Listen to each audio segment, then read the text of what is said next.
Here, police have issued fines to some people who went to a leaving do in Downing Street the night before Prince Philip's funeral, sources have told the BBC. The gathering on the 16th of April last year was a party for former Number 10 Director of Communications, James Slack.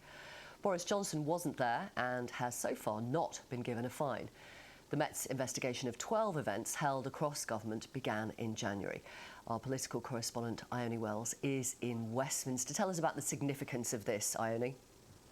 Well, Victoria, what this now tells us is that people have been fined for that event on the eve of Prince Philip's funeral. And I think this is really significant for two reasons. One, we just need to remember the scale of anger, particularly among some Tory MPs in response to that specific event and another event that was alleged to have happened in Downing Street on the eve of Prince Philip's funeral. For many MPs, just the sharp contrast between people drinking in Downing Street and those stark images of the Queen having to mourn her husband on her own the next day, for some MPs was really the final straw of that whole affair and different allegations that were coming out at the time. Now, secondly, I think the reason this is really significant is this is the first time that the police have officially confirmed that they have reasonable grounds to believe that laws were broken in Number 10 itself. We knew previously that some fines had already been issued for separate events that took place in the Cabinet Office. Now, as you said, the Prime Minister himself wasn't at this event.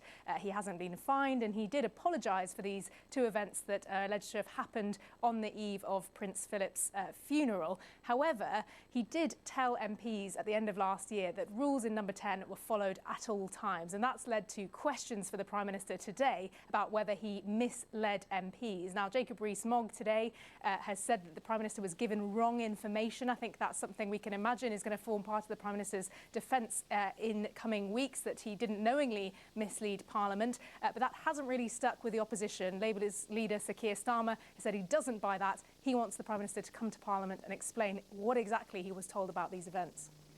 Thank you very much, Ione.